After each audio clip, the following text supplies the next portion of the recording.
Hello, welcome to The Honest Wargamer. I'm your host, Rob. Welcome to Stream Street Day 366, 3 days away from our big birthday, 369. Thanks for joining us live. Thank you to the podcast bros for listening. Today, I'm going to be talking about terrain, but before we get on with it, big shout out to everyone on the Twitch chat. If you guys will see, you have got a bunch new emojis for hitting partner. Big shout out to John Scrivens. He's got us closer and closer. That's right.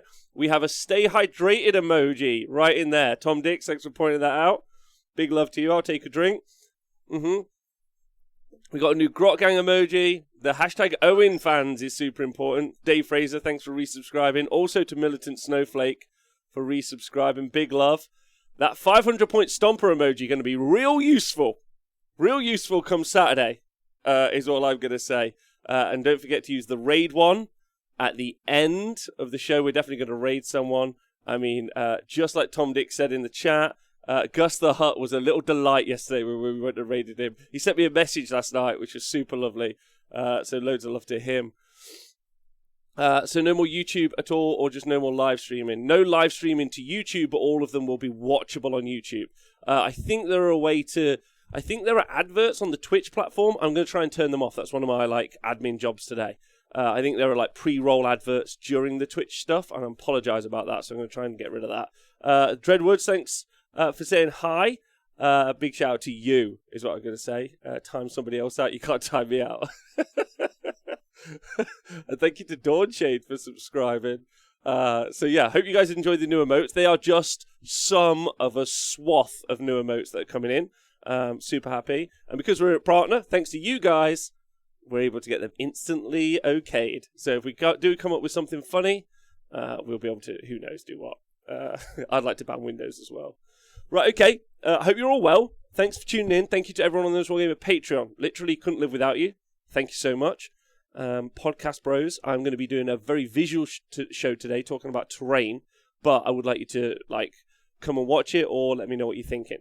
Oh, and thanks for the hype train, gents. That's right. Big whoop whoop. In the chat, level 1 completed. Bling Marine finally getting tuned in from the beginning. There we go. Reaper. So how many Idneth boats are we going to smash during today's discussion? So many. Nick, what do you think of the emotes? They're good, right? I would like to ban the word Warhammer. Okay, I won't say that for 5 minutes. Somehow. Right. Okay, we're going to talk about terrain. I'm going to talk about it in... Oh, no. We're going to talk about it in two ways. My computer's updated, so my camera might get all fucky. I apologise. We're going to talk about it in two situations, is what we're going to talk about. The train I'm doing is going really wonderful. Thanks very much for asking, Hawkeye. But one of the things that's happened is with the Super Series, and now doing even more terrain for our venue, one of the things that is very, very conscious to me is how to produce the best terrain to play games with. And this doesn't just mean for myself. This means for a tournament setting. The venue that I'm in, the TSN Arena, is only designed really for tournament wargaming. Yeah, we'll have some fun events here and we'll do some really fun stuff. But tournament wargaming is what we're here for. Now, that doesn't mean cutthroat tournament wargaming. It just means really, really well thought out and considered wargaming. That's really what I'm aiming for. And the terrain is an important feature. So, you can't ban the word terrain in a show about terrain. How does that make any sense? Fucking Twitch chat. Lord Idiot Wind, thank you for resubscribing. Big love to you. And also, Zogit, Jog PLC. Matty, thanks for donating 100 bits. Bradley, I'm doing that thing later, after this show. It's my next thing I'm doing, okay? The best terrain, you mean 2D with rules written on it? No, Dave Fraser. I mean 2D with no rules written on it. That's what I mean. That's my suggestion today. All terrain now should be 2D. No, that's my first port of call. What do you think? How do you guys on board with that? Believer, thanks for donating 200 bits to the show and keeping the hype train going. Oh, you guys really get behind the Twitch functionality here. This is super fun. What happens? If we finish the level 2 hype train, we get some emotes. One of them is a heart with an emoji in it. I would just like you to know. So if anyone wants to try and get us there, They look super fun. Anyway, 2D terrain. Dusty Telephone, hi. I obviously don't mean 2D terrain, right? So that's important. Tom Dick says, I really hope they do a terrain box for AOS like the excellent Brian Lexus one. Me too! Me too. In fact, this is my new thing now, by the way, when you all annoy me so much, I just bang my chair. This is what we're doing. We're doing 2D terrain or Pariah Nexus terrain only. This is the conversation. Honestly, for a new person tuning in, they're going to be like, what the fuck is wrong with this guy? Like, I'm being emotionally harassed by my Twitch chat is what's happening. Thank you to Hawkeye for donating 200 bits to the show as well. 2D terrain, we right. Robbo Saber says, terrain is a huge issue on any war games. I'd love to see more guides on how to play Sept terrain. Yeah, agreed. Dihydrin, oh fuck, it seems I'm the conductor. You are the conductor. I'm sorry, podcast guys. This is probably why the podcast numbers are like where they are. Quite successful, by the way. 1 million downloads last year. You guys who are listening right now and drinking some water should be proud of yourselves. I'm just going to get on with it, and I'm going to ignore you guys donating money in the chat, but I appreciate you all, okay? Love, love, love, and love. So, terrain has got a problem in the war games, in that mainly for Age of Sigmar, it means nothing, and in 40k, it's really important. And in fact, the launch of 9th edition and the terrain keywords and the conversation about terrain has really, in my opinion, been the driving force for making 9th edition so good. The additional element is that, obviously, you also go and get objectives. And I think in 40k that was needed to move people out, but that means moving around the board is quite important. Talk more about that in a minute. Diadrin, thank you very much for donating 5 gift subscriptions and indeed being the conductor of the hype train.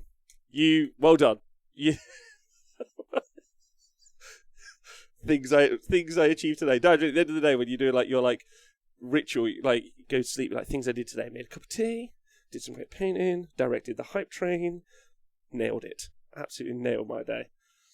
Are you telling me the Robo keyword means nothing? I agree.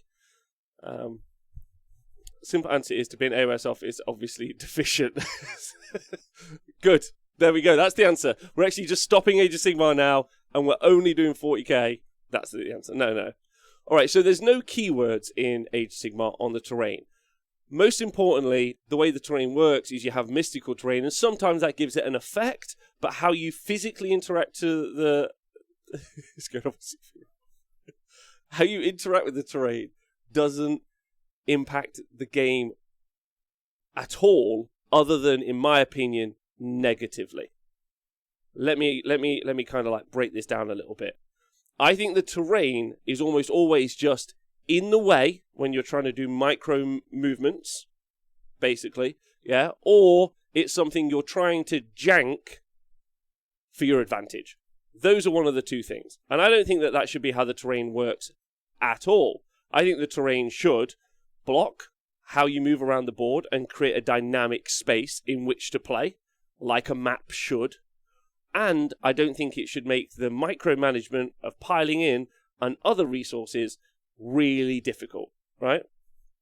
So I would argue that it needs a real look at, and I don't think Age of Sigmar 3 is necessarily going to solve that problem. And I think we can solve it with some really, really easy keywords. Super easy keywords. And I've been thinking about this a lot. And it's what I'm going to put in effect at the arena. Now, if Age of Sigmar 3 comes along and it has a bunch of other stuff, I'll obviously revisit this show and I'll obviously revisit this. I'm going to try and put this out as a blog post in the next couple of days as something so a little bit more visual so people can read through.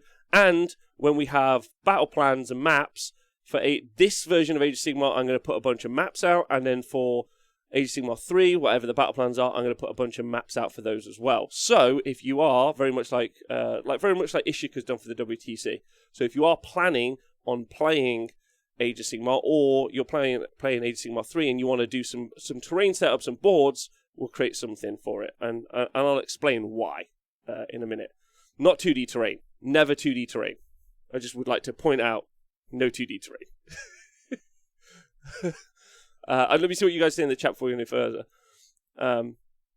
Woods plus chameleon skinks equals fun and effective use of terrain, in my opinion, says T-Man Cash. Sure. Okay. I'm looking forward to banning L-shape in the 40k show later. I'll drink some water. Thanks, boys. Thanks to Pedro Fantastic for donating 100 bits. Big love to you. Is this War Machine now? No, So, I'm going to give you some examples. We're going to go to some examples, yeah, where I think it's problematic. Everyone seems to, be under some sort of fucking magical illusion that this isn't a problem. So I'm going to show you guys that it is a problem, yeah? Because I've been traveling around the world looking at loads of different events and loads of things. So the first thing you can see here, so this is a game from Facehammer GT last year, right? So there are two core problems with terrain at the moment in Age of Sigmar. Number one, that it requires true line of sight almost all the time. Therefore, it's incredibly hard to block shooting units. I'm going to show you some examples of this in a minute. That's our core problem. Core problem is shooting is strong and there's nothing to mitigate shooting. Really, really important. Yeah. Second problem is the fly keyword and also terrain as it's used is super negative in a 3D space. 3D terrain should be on the board. I want 3D terrain on the board. Absolutely. But it shouldn't be micromanaged up and down. And it's super rubbish. Okay? So I'm gonna go through it. They do suck ass. But we can fix it in real... I've got 4 keywords that we're going to give to terrain, and it's going to make it super simple. So this example, you can see... to my left. Sorry, but I'm looking to my right. That's super awkward. This example you can see here is a game, round 5 of Facehammer GT 2019. Weird that I thought it was last year, but somehow a year's gone by. Where we saw Luke, who's playing the Idoneth Deepkin, going up against Richie's daughter's... Doomspike Gits, as you can see here. Now, Richie, as you can see at the top, has deployed all his Gits around his Loon Shrine, and most specifically, he is... the most important part is he's made it so that Luke can't get to his carrots at the back. As you can see, there are some Gits on the rocks. There's all sorts of stuff there. Thank you very much for everyone helping us get a hype train. We've got some sweet new emotes if you want to use them in the chat. I'm loving this. Choo choo, it's on the CV, lads. Let's go.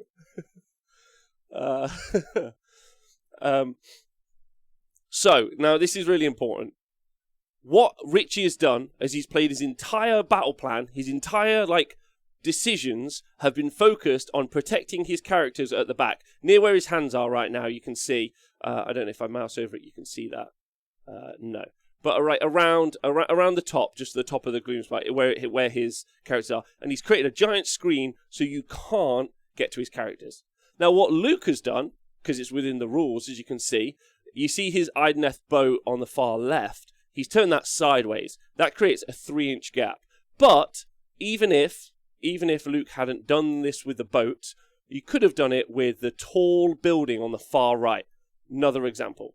The tall building on the far right. So what Luke did was he ran his unit of eels, so it looks like they're locked in combat right now with those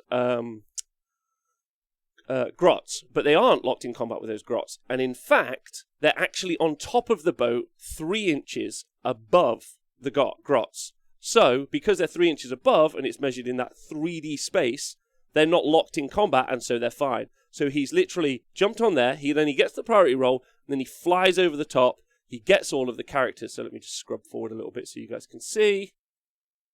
There you go. And so he's flown over the top. Yeah? So avoiding the screen completely, and basically flying up and or down. Right? So some of you are like, and some people around the world, and generally most people don't think this through, aren't super aware. So when you measure, there's a 3D volume of 3 inches, and if you're above that, then you're safe. So ignoring that Luke used his own boat to do that, you could use the building on the far right that you see. So any piece of terrain, so if you just make a thematic piece of terrain, which I'm super on board with, love it. Let me just show an example of some thematic terrain I'm building right now. Here we go. There we go. Yeah, love this. This is beautiful. This is beautiful. However, current rules state I can have a model here, there, halfway up here, and you're like, yeah, that would look so amazing. That would be so amazing. You'd have like a Orc War Boss at the top, but you'd kind of be like half hanging off because it doesn't really fit very well, and there'll be some guys running up. But in reality, that isn't the situation. In reality, you're going to have Nagash at a 45-degree angle hanging off here because he can fly, and then the next turn, charging down. Ridiculous. Okay? Ridiculous. So we're stopping that. And the Super Series already did that. The Super Series, we already had impassable terrain. So let me just cut away from this for a moment so you guys can see. So let me just go to a different match here. So we had different volumes of terrain on the different maps. Right, here we go. So this is a perfect. Thank you very much.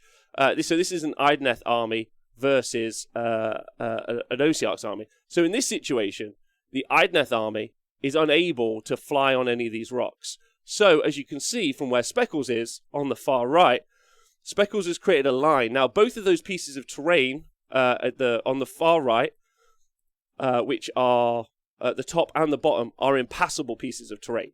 So you cannot, even if you can fly, or even if you can run up or down, cannot be bunny hopped. So in this situation, what Chris was unable to do was fly his eels on top of a rock and then fly into the characters at the back or get into the Mortek crawlers, right?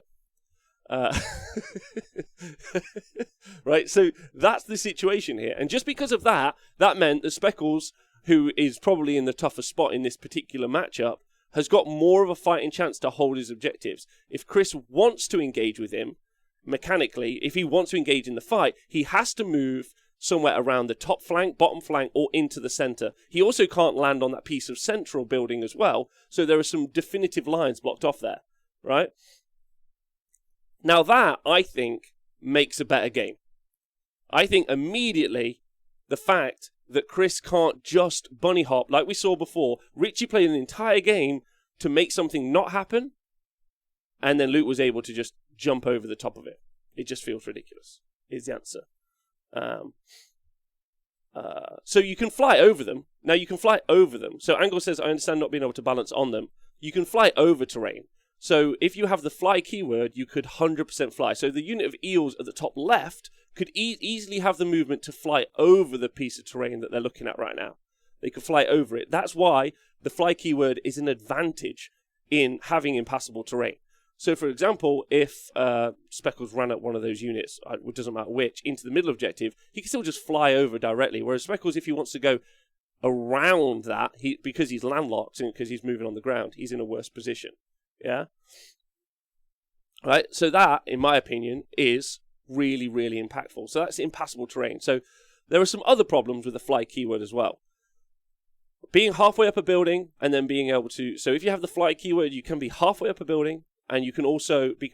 It's confusing to explain. But basically, if you're on a building, you can deep strike with the fly keyword 9 inches away on the horizontal. However, when you charge, it's based on the ground. So you can just do a 3-inch charge, even though you're 9 inches away. Am I making sense? Yes. Which sucks. So no.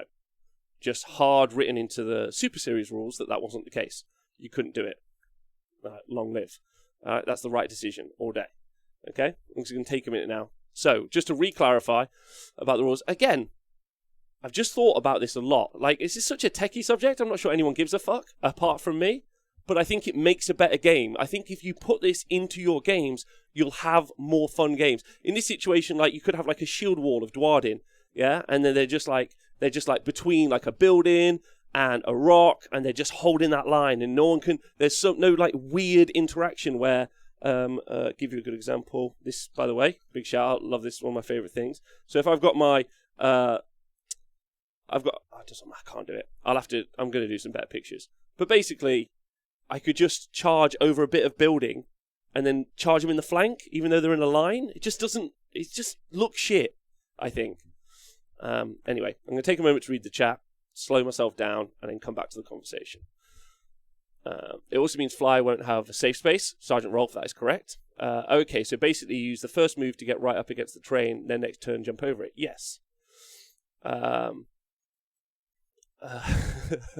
I would just make it so that anti-deep strike 9 inches measured purely horizontally, and I've already put that in a pack. Thanks, Torion.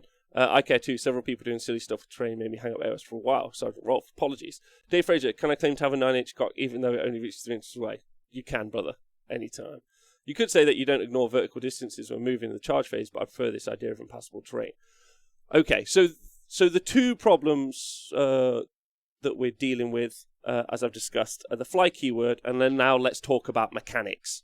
Yeah, let's talk about mechanics, because this is the word. So fly keyword, we've discussed its problems, and the simple answer is, in my opinion, is that you cannot land on top of terrain unless it has the cover keyword. And you also institute the rule, so we're going to have 4 keywords. Impassable, garrisonable, obscuring or overgrown, your choice, obscuring or overgrown, or impassable, garrison, cover. Big shout out to Vince. Vince spent me and him had a good hour-long conversation about this the other day. And I wasn't putting this in.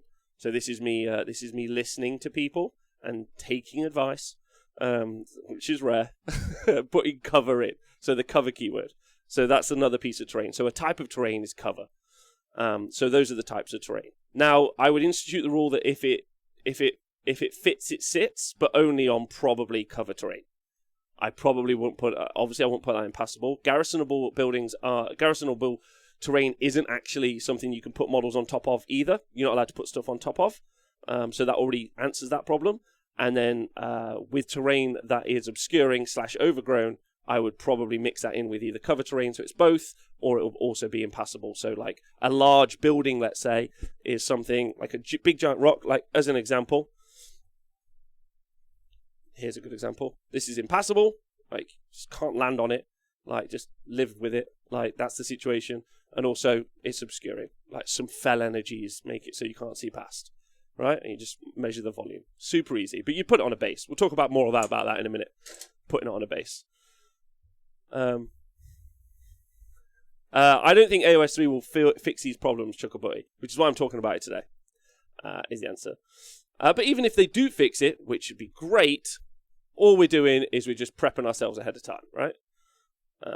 Also, maybe not be able to teleport inside a building or terrain feature. Obviously, 100%, which is why most stuff is impassable, right? Like, or most stuff should be impassable. We'll talk about that in a minute. Let me see what your questions are before I move on. I hope you're trademarking this, Rob. No, not really. So I'm going to write this all out, and we'll put it out as a pack. And the reason I want to do it is because I think it'll make more exciting games that will be more interesting. I genuinely think that's the case. Having watched lots of tournament coverage, having seen lots of games, having played lots of games, I think this is a better answer, like, overall. Yes, we need to incentivize people to put units into terrain so that they can open up design space for rules that interact with units in terrain or cover, such as Breaker Tribe or Rob's favorite, the Tutor. You do, but there's also some problems mechanically with that, which is the next conversation we're going to have. We can ban one boat. I think you should also have a dense function from 40k, the -1 to anything that shoots over it. I think Grimslacker, that's a great suggestion as well. Although I don't really mind it just being flat obscuring, ultimately. Will you publish the rules PDF we could use on our own games? Yes, Prop Joe. That's the plan. Rob's Terrain book. Free. Rob's Terrain PDF. Let's just put it as that, shall we? Anyway. What we're going to talk about now, and I'm hoping this game will give me an example of it. Let me just scrub to this. No, not example, but big shout out to the camera work there. That looks lovely, eh? Let me get this. Have I got any of it? The Loon Shrine. Sorry, I'm just trying to find a very specific. There we go. So, as you guys can see here, it's not the best example, but I'm hoping to make it. Richie's grots are on top of that rock, and at the same time engage with those eels, as you can see in the bottom. Right now, this isn't a huge issue because they're not really necessarily near loads of objectives, but I find, and I wonder how you guys feel about this, that having terrain near objectives, and most importantly, on top of having fights all over terrain like this, the micromanagement of it is super, super sloppy. Like, really rough. You're trying to, like, measure a model so it stays in coherency with the other model, and it's kind of like this. And then there's another one, and you're like, oh, I reckon I can get like 4 in. And then the other guy's like, oh, I think it's only 3. And you're like, oh, how can you fucking tell? We've got models all over the place, and there's a bit of fern in the way. Again, I like that that's all on the board. I think it makes it thematic and amazing. That's what I'm putting my boards as. I don't ever want to detract. So there's 2 options. Make it mechanically sound, 2D, which I don't want at all in any way, or make it thematic and beautiful, and then work around that. And just, unfortunately, have to sacrifice some other elements. For instance, it's awesome that one lone grot can get on top of a rock and be like, yeah! But at the same time, why don't we just not fucking have that? And then you can engage units properly in a good mechanical sense, right? No, Dawnshade, maybe. Okay. So I always play with Super Series terrain rules, more in preparation, but also because they're better. Thank you, Hawkeye. Now games which I can't prove terrain because it's Rob's idea, and games which I can't admit Rob is correct. Catch 22, motherfuckers. Hey, Lurker Frag, I'm late. I'm a noob to Wargames, and it looks like I wanted a deployment. Wrong? No, that's not the situation in that particular match. It was more of a mechanical jank that really caused the victory there. Totally agree. Either put a contested objective in a garrisonable terrain or no objective terrain at all. So let's go back and look at the Super Series board. Again, I'm not saying this is 100% always the way, but here we go. So if you look at this, any engagement that's going to happen, because I think pretty much everything on this board was impassable. I think the little kind of Giant's Causeway rocks on the far right and the far left, I think they were actually cover terrain that we were able to put stuff inside of, so you could put stuff into cover there. But all of the fights are going to be engaged on clean surfaces. So where all the objectives are, there are clean surfaces for the engagement, so all of your piling in, everything else. And because the terrain is impassable, even if Chris takes a bunch of his eels, let me try and find some other fights in this match. That is a busy board, eh? There we go. So when the actual fight occurred, as you guys can see here, none of it is requiring any janky mechanics, right? On the far right. Yeah?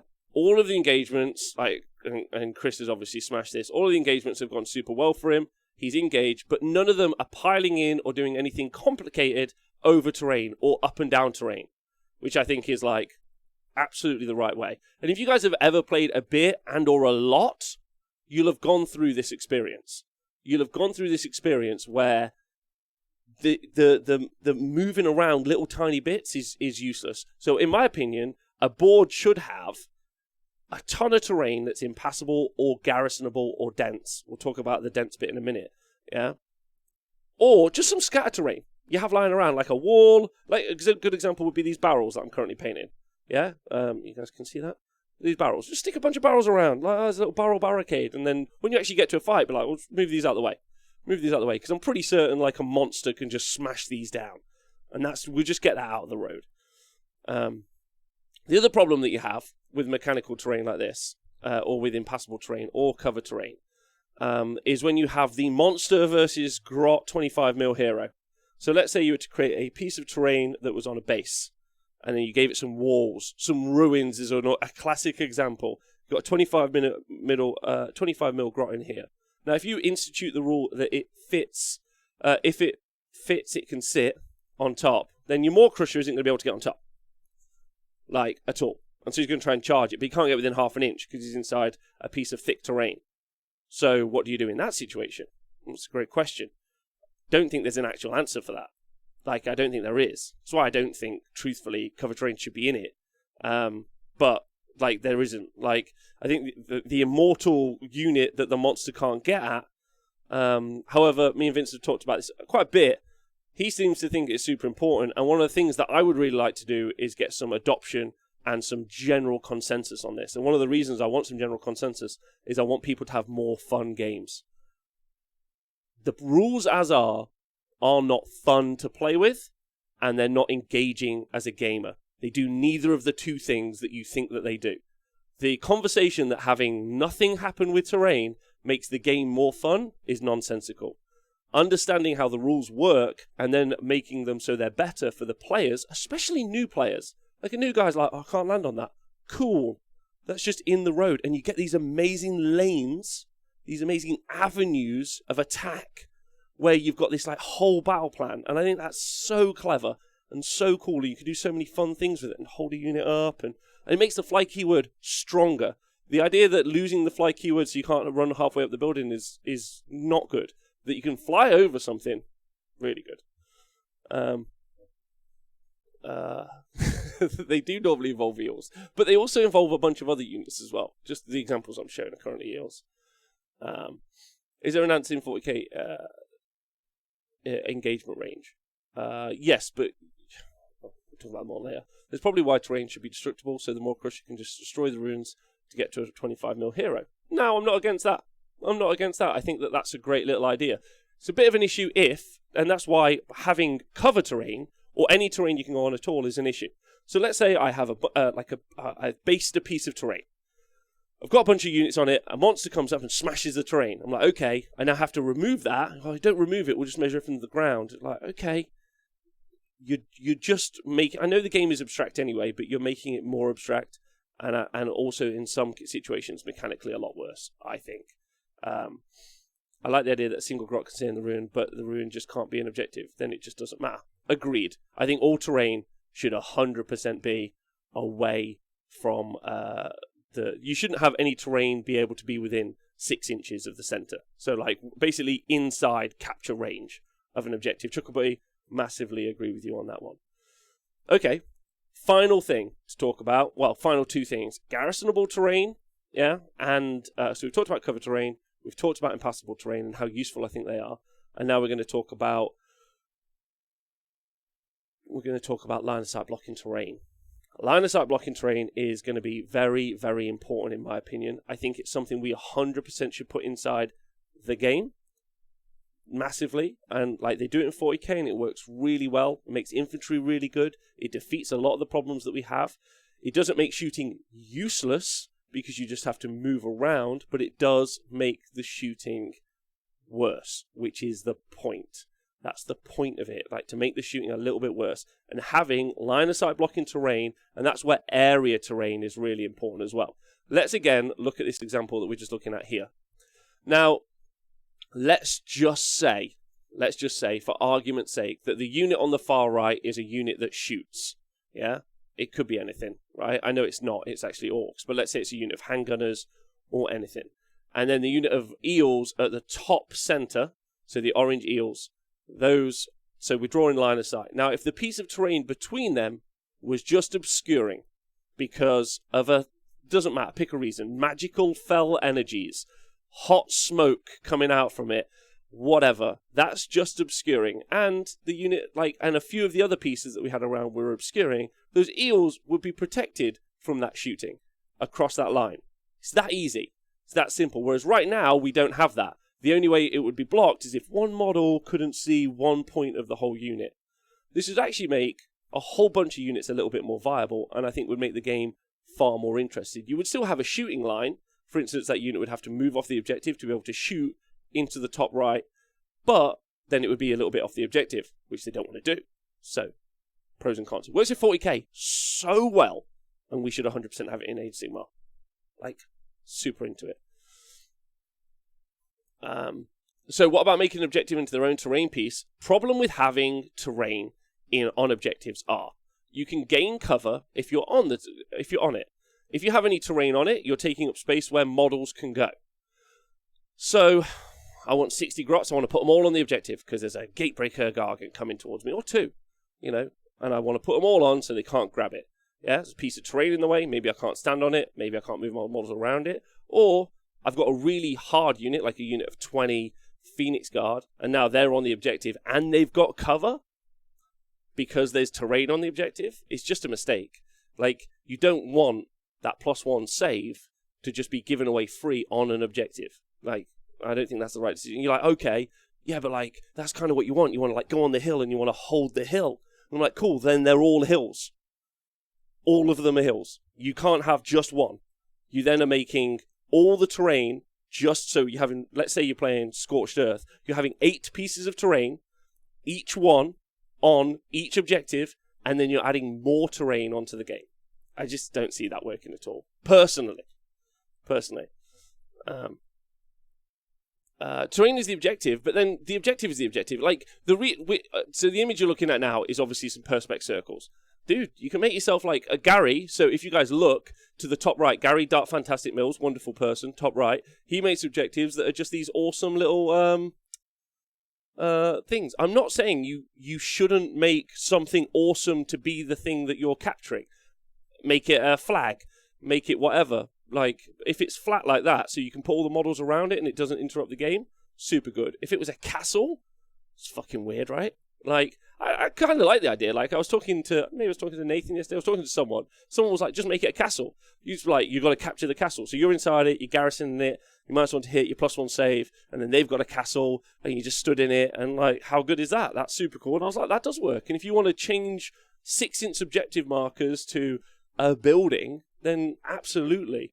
But we're not talking about what you want to do at home. We're talking about competitive Age of Sigmar, and right now it's measure within 6 inches of an objective, right? That's the current setup.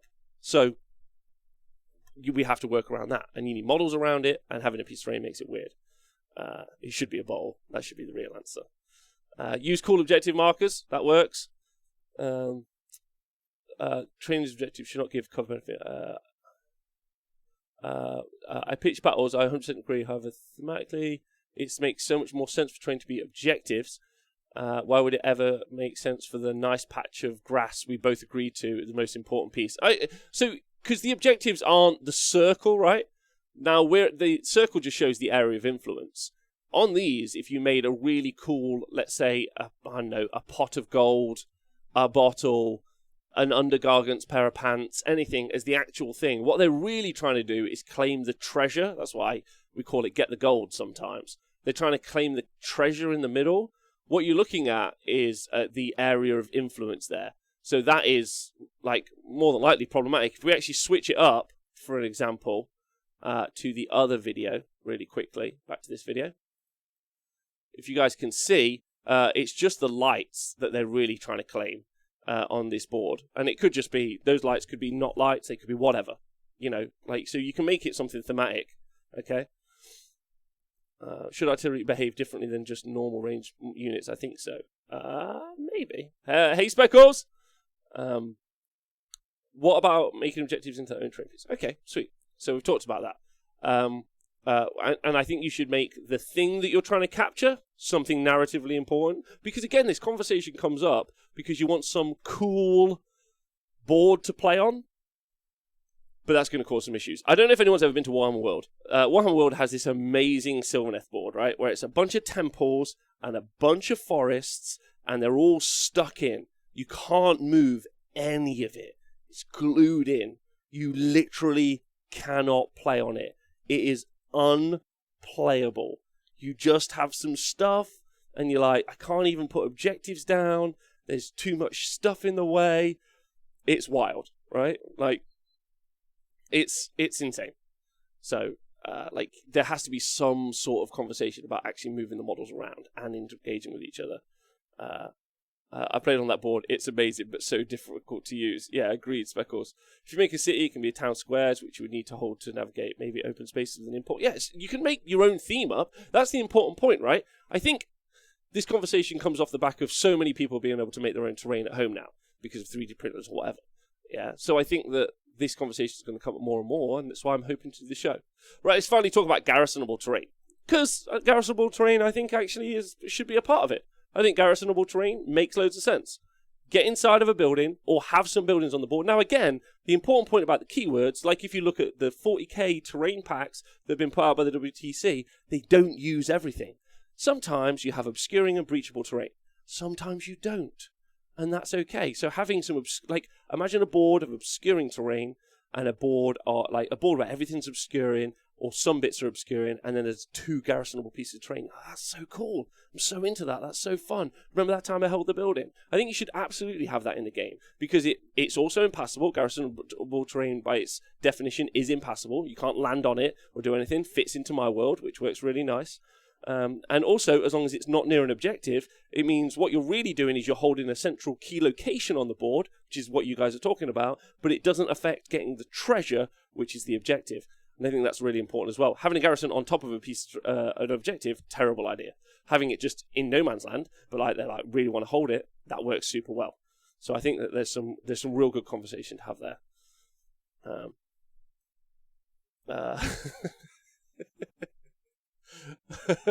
Is there an argument for holding areas or zones rather than being within certain distance of a single point? See, I mean, we are orientated around how the game works right now, right? And ultimately, the game works quite well. Age of Sigmar is a brilliant game. 40k, what 40k did was they took their game and they were like, cool, we're making objectives that you have to go hold, which is Age of Sigmar all over. Yeah, you got to hold them, you got to hold on to them. Age of Sigmar, and then they put some keywords in. Now Age of Sigmar needs to move up, needs to catch up and get inside that game. It needs to play it. I think that's really important. Okay, I think that's everything. I'm going to write this down as a blog, and I know it's been a bit preachy, so fucking what a dick I am. And then let's see what you guys have got to Thank you, Brian Spirillo. Thank you. Have you guys got any thoughts or any ideas that you'd like to express to me today? Or just other questions? Angle, you could either be inside or X number of models or on top of the battlements, which could also be landed on. Yes, but again, you have to be very specific, right? The if it sits, it fits rule. So again, if you could get, I don't know, some heart renders, I think something that I can think of that could land on top of something, but it's still a bit challenging. As an example, if this was a garrisonable piece of terrain, again to show you guys, right? Garrisonable. I have to be very specific and define where it can land. And I don't know if you could even get 5 heart renders in the actual, you guys can see here, in there. Not 100% certain. Then what, are they in here, but then their wings are clipping there? I'm not certain. Whereas if you just say they're in there, it's on a piece of area terrain, they're in there, that works for me. That works. I don't have to actually physically put them on. Preach on. Have been really impressed with 9th and 40k. Just need to fix bounce armies. So many unplayable right now. Tom Dix agree with that. Can I get an amen or failing that a rewind? Rewind. I prefer terrain have obvious surfaces where you can land. So either big flat surface to land on or you can't. Sergeant Rolf. That's what cover terrain would be. So the difference between impassable terrain and cover terrain is where you, as the design maker or as the design terrain maker or the terrain purchaser, have dedicated and you've said, this is designed to be cover terrain. You can put models on specifically this space. If it doesn't fit, you cannot. That is cover terrain. That's its definition. And I think that genuinely makes some sense. You get a bunch of guys and they go hunker down in the little barricades or whatever. Makes loads of sense. They're harder to hit. They've got a better save. I'm really pro that. What are the physical difference between cover and garrisonable? Could a climb of trees just be garrisonable? Yeah, you see, this is the zip zap wrap. The point is to give some keywords so you can make the very coolest narrative possible, right? So having something that you decide is cover terrain because models can be placed on it, or something that you think is garrisonable. I think a clump of trees could make a really good garrison. If you put it on a base, and you covered it. So I'm doing a mushroom forest at the minute. So 3D printed mushroom forest. And I'm pretty certain I'm going to make that obscuring and also garrisonable. So that when you try to shoot through it, it makes sense. It's blocking loads of stuff and also magic mushroom power. Just because lots of the answers to what I say are going to be magic power. Because it's a magic game. But then also garrisonable, they're in a forest, right? And then that also solves the problem of if a monster wants to attack the guys inside. Because the mushrooms are strong, but I don't know if they'll be able to stop a Keeper of Secrets or anything like that from actually punching through and getting inside it. So if you made it garrisonable, then the guys inside could be cool, we're inside this forest, and they can leave, obviously, but the Keeper of Secrets will run up and charge it and like be attacking everyone inside because it's garrisonable. I think that would make a really cool feature, and it makes sense how infantry and monsters will interact inside terrain, but make the terrain useful. That's what I'd say. Monsters can't garrison. Monsters cannot garrison. I would obviously not make it so monsters cannot garrison. There's your answer. Also thoughts on how obscuring work. So one of the things about obscuring terrain, which I'm going to put into my pack, is obscuring terrain 100% will ignore the fly keyword. Right now, if you have the fly keyword, you can ignore line of sight blocking terrain. And I just take that out of the game. That's ridiculous. Most of the major threats that can shoot can fly. And I'm not. That's just dumb, and it's just arbitrary. Like some goon wrote that because they didn't really understand the game. There was no thought behind it. They were like, oh, whatever. It's just just obscuring terrain, infinitely high. So fly means nothing to it. So I would take that out, and I would also probably put a wound cap on what obscuring is. So like you're having 40k. So most monsters like 10 plus wounds. So probably like if a single model has 10 or more wounds, then it can't be obscured. So I think that's another positive change as well, because then you can't hide an Archeon or something behind obscuring terrain, but you can hide like your blocker dudes, which I think is important. I don't think putting a model in or complex features is ever the right rule. Yeah, agreed, Zip Zap Rap. Agreed. Super on your side. Penalty to move when flying over terrain would be great. If Screamers... See, I think we're impacting... we are impacting flying more than they can do whatever the hell they want rule now, which I don't think should ever be the place. I think if I want everyone to generally adopt this for tournaments, which is what I do want to do, and I don't want to do it because I want to be the fucking king of tournaments. That's not the point. I want people to have better tournaments. I want people to have better games. I want people to be like, this is cool. This has made the game more fun and more interesting, and also the tournament seems fairer. Like, no one won because of some janky teleport fly. No one won because they put a boat sideways. Like, none of that. Just, like, something really chill.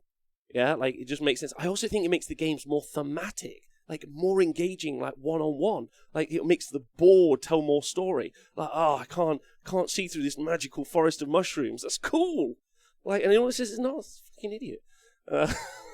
Just going to say that. I think you should ignore if both parties have fly, not if one or two has fly. Ignore what, Spuddy? I will not say that word. Stu redacted. I'm sorry if I say that so much. The problem with Garrison is if you had e.g. 20 Phoenix Guard, all their attacks can be concentrated on just a point of contact with the attacker. Prop Joe, I agree. I wouldn't say to make the whole board garrisonable. I would have terrain that's garrisonable. That's why it's all got different keywords. One of the things about having nice keywords like this is one of the things that we did at the series, which has got a word I can't say at the moment attached to it, is we made different density boards. So we had heavy, medium, and light density boards. So in a team format, you can pair into a board that's more useful to you.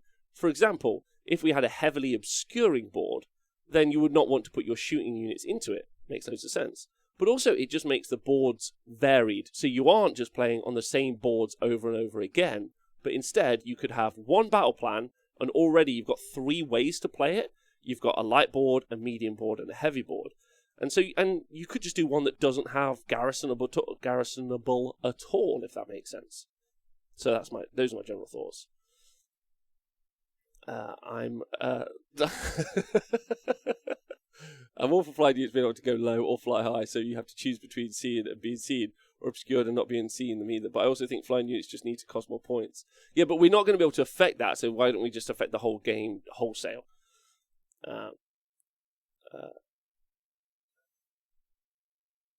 So the line of sight blocking feature of, let's say, Wildwoods is currently, it gets ignored if either you or the attacking unit has the fly keyword. I think that's stupid. It should be only ignored if both the units flying.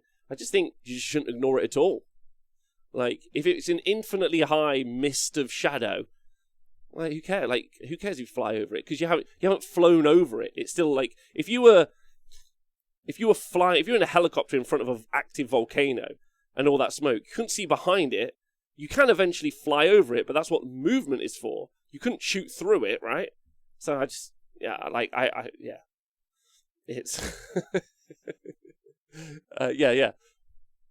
I think it's interesting. I mean, I spent a few days, well, more than a few days on this, a few weeks on this, like in different conversations. And I think one of the key points for everyone at home to like take away, and I know it's been a bit preachy today, so I'm sorry about that. It's been a bit rubbish. Oh no, I've enjoyed it. Like, one of the things that I don't think is true is that what I'm trying to do is change the whole game for a very fringe few cases. I don't think that's the situation at all. Because if we take out being able to fly halfway up a building, we take out the mechanics of moving stuff up and down, little bits of like frond, or I'm halfway up this frond or not halfway up this frond. One of the things that I think would be really engaging and fun for gamers, it makes a better game, that's super, super important, is having blockable lanes, impassable bits of terrain and a block. So it's like, I can't go around there. It allows you to set a trap. You can create like a shield wall of dudes, yeah, or you can put a piece in that's a trap so you guys can pincer move. You make a unit not be able to fight in a straight line. One of the really important ones, let me just go back to this. This is super important. I'm sorry I didn't bring this up earlier, because actually probably the key point here, let me find a piece of one of the Super Series videos. One sec. Right, okay. So this one here for you guys to look at. 1 second. Right, so here, if you look, the objectives on both home objectives have got a piece of impassable terrain. So the one on the far right has got a piece of impassable terrain pretty much directly towards the next objective, and it's got a little lane to go between on the other two pieces on the bottom. Whereas on the far side, same thing in a mirror. There's a piece of terrain blocking like a straight run. So what this does, and like if you think about something like focal points, or like where there are two objectives like front to front, if you just put something in front of it, like, no, you can't run in a straight line that way. Like, it creates like dynamic gameplay. Am I going around the flank, or am I pushing into the center? If I push into the center, the opponent's army could get me. It just makes, you've got more decisions as a gamer, and I think that that's really good. That makes a more fun game for you to engage with your opponent. And it also means like you can make bad decisions, and that's cool. Like some guy out on a flank, like, what am I doing here? I would not say frond. Hey, Dad Brooks, big love to you. This is a super positive and healthy conversation with the community to be having. It's good to see someone taking a lead in it. Thanks, Pete. Appreciate you. I'm going to put it up as a blog post as well, so it should be something we could share around, and I'll refer to this conversation, I think. And I think it's another conversation I'm going to have again in the future in more detail. And 100% I'm going to do a terrain pack for this current version of Age of Sigmar and a terrain pack for the next version of Age of Sigmar. Now, it doesn't mean that's what you have to use, but it gives some ideas and how to create a fun board. And really, I'm going to tip my hat to Games Workshop on this. This is the important point. Yeah, even though, like, a lot of this has come up before they did 9th edition. Like, they did some really, really positive stuff with 9th edition 40k rules for terrain. Really positive stuff. Like, impacting the board really positively. And really, all I want is Age of Sigmar to have that same quality that we can play with. So, like, props to them.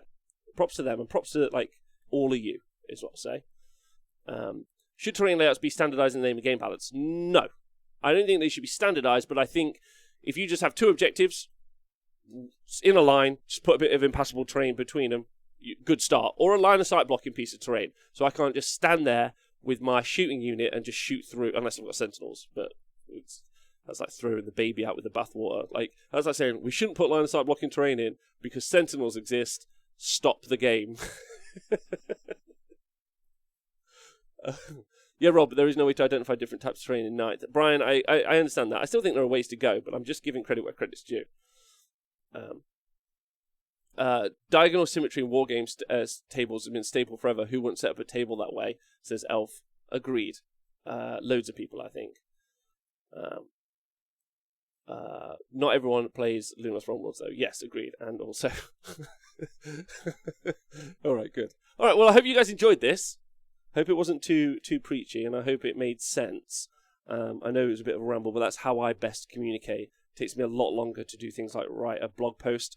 The guys like Plastic Crack do a great blog post. They're super good at making blogs.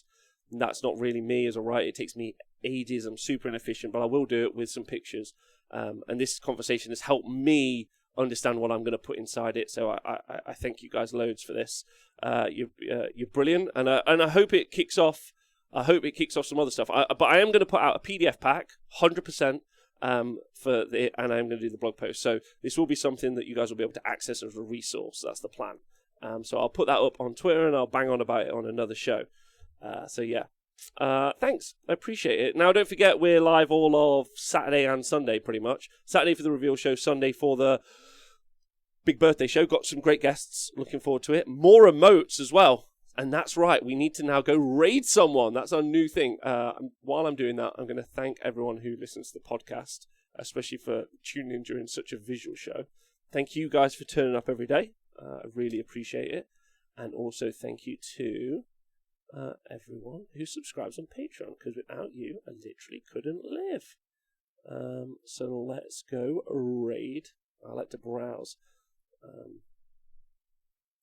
Who are we gonna raid, guys? One sec.